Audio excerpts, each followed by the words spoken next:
السلام عليكم، ازيكم عاملين ايه؟ يا رب تكونوا بخير.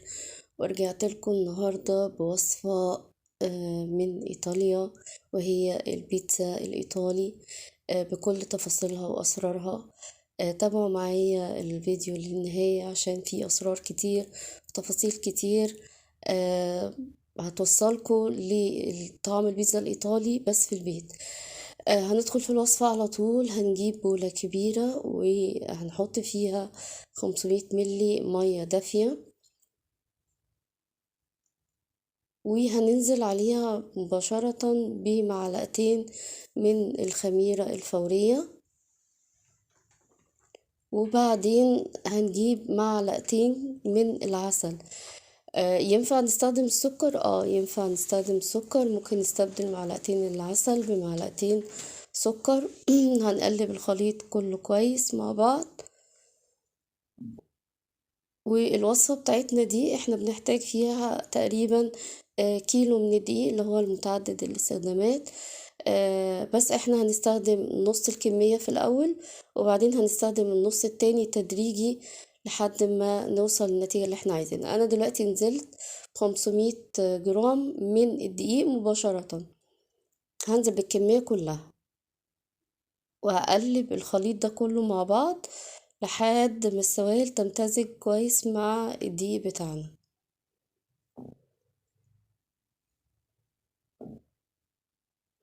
في المرحلة دي العجينة هتبقى سايلة معانا زي عجينة الزلابية كده بالظبط. هنغطيها بأي حاجة ونسيبها حوالي نص ساعة وبعدين نرجع لها. أول ما نلاقي الفقاقيع دي اتكونت كده على السطح نعرف ان احنا كده العجينة بتاعتنا خمرت وتمام. نقدر ان احنا نكمل شغلنا فيها. هننزل دلوقتي بمعلقة من الملح، وهنحط كمان معلقة صغيرة من بودرة البصل، ومعلقة من بودرة الثوم.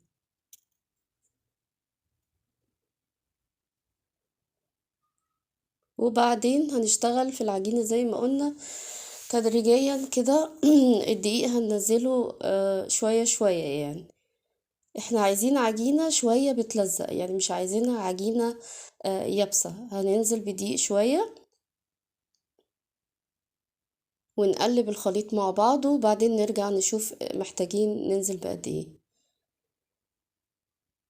هو انا في الطريقه بتاعتي دي تقريبا استخدمت الكيلو كله، بس انتوا حاولوا تشتغلوا شويه شويه عشان الدقيق بيختلف من ماركه لماركه، فممكن يعني يقل شويه، ممكن يزيد عليه شويه. احنا بنبتدي دلوقتي اهو نعجن كل الكلام مع بعض بحيث كل حاجه تتجانس لحد ما تبقى عجينه زي ما انتوا شايفين كده شويه ملزقه. بس اذا خدنا منها قطعة وبدأنا نكورها كده هنحس ان هي بتتكون معانا بس فيها سن التلزيق.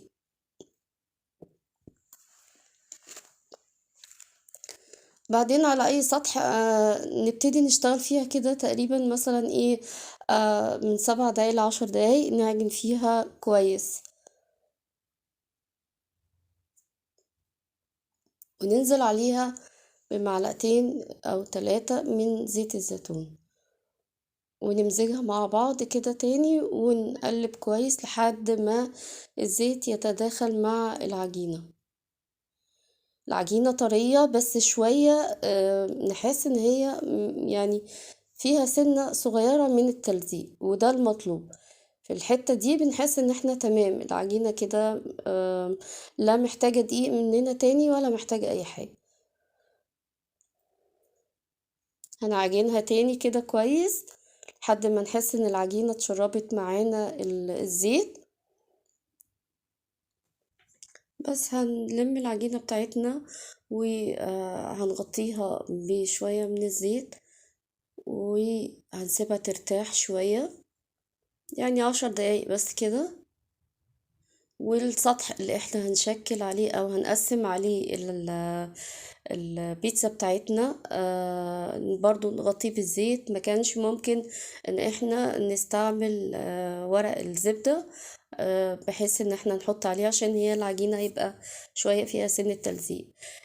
لو انا عايزة اعمل 4 بيتزا كبير، فانا هقطع العجينة بتاعتي ل4.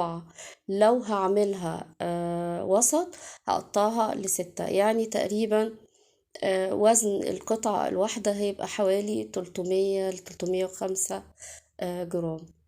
أنا دلوقتي بقطع العجينة بتاعتي بعد ما سبتها ترتاح شوية ل6. أنا هعملها وسط. باخد كل قطعة كده في الأول، ممكن تكون الأوزان لسه مش مظبطة، بس أنا باخدها ألمها وأحاول ألمها ببعض كده زي ما انتوا شايفين بالظبط. أدخلها ببعض كده وأديها شكل دائري. أنا بلم في العجين أهو كده تمام، بحطها على السطح بتاعي وأكرر العملية في الكميات التانية. وبعد كده ممكن اوزن او بايديا اقدر اشوف، يعني اذا واحدة زيادة واحدة ناقصة ببتدي اظبط يعني الوزن بتاع كل واحدة حسب ما انا عايزة. انا عملت التانية كمان اهو،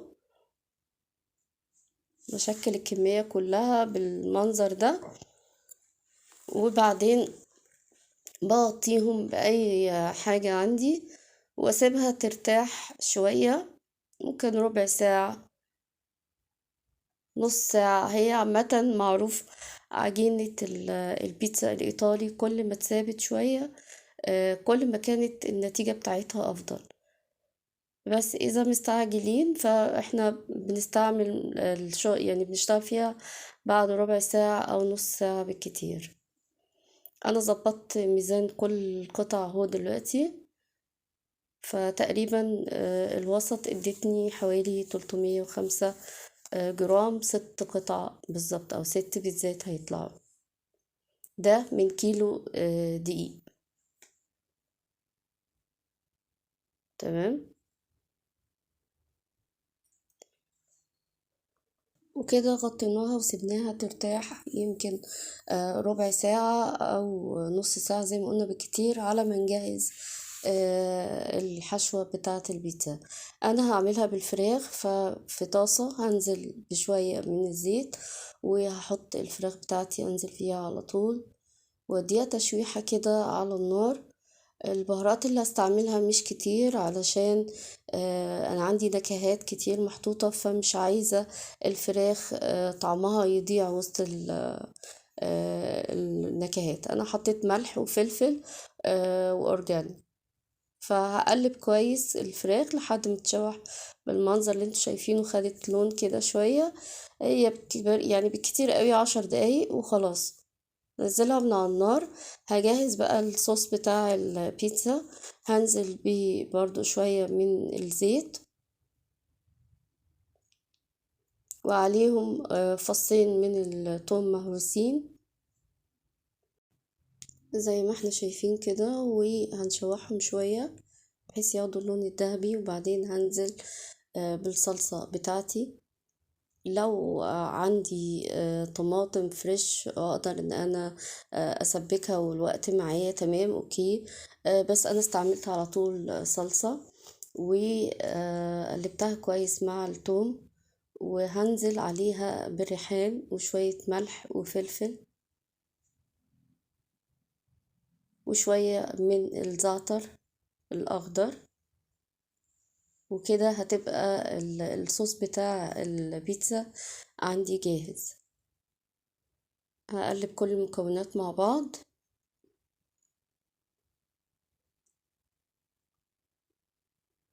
وبس كده. يعني تقلبتين على النار وتبقى الصلصة تمام جاهزة، نقدر نستخدمها على طول. وكمان كده العجينة بتاعتي جاهزة خمرت زي ما انتوا شايفين، حجم ضعيف جدا. بجيب ورق الزبدة وابتدي اخد اول قطعة زي ما انتوا شايفين، ايدينا تبقى في النص ثابتة ونحرك بايدينا التانية الحواف بتاعة البيتزا، بحيث ان هي نبتدي ناخد الحجم اللي احنا عايزينه. زي ما قلت كده هعملها الحجم الوسط اللي هو 20 25.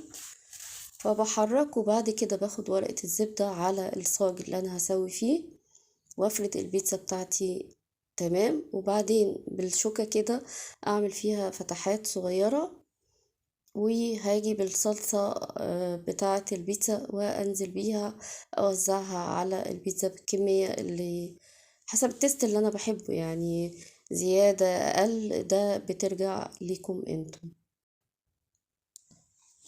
بعدين بدهن الحواف بتاعة البيتزا بتاعتي بزيت الزيتون، دهنة خفيفة كده، بحيث ان لما تدخل على التسوية يبقى فيها سنة قرمشة.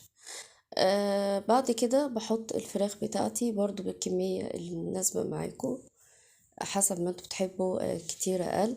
وبعدين بحط شوية كده من الزيتون، السلايت الاخضر، اسود ماشي، بحط مشروم، بحط كمان فلفل حلقات كده. يعني الحشو ده حاجة بترجع لكم برضو، بس هي دي بالفراخ طعمها بيبقى في حتة تانية خالص.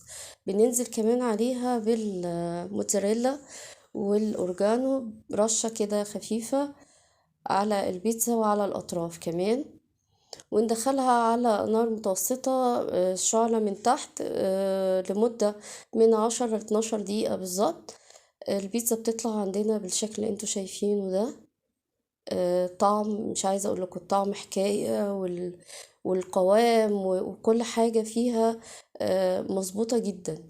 جربوها ان شاء الله هتعجبكم جدا، وادعولي، ومستنية تدعموني بالسبسكرايب واللايك والشير، واستنوني في وصفات تانية، والسلام عليكم.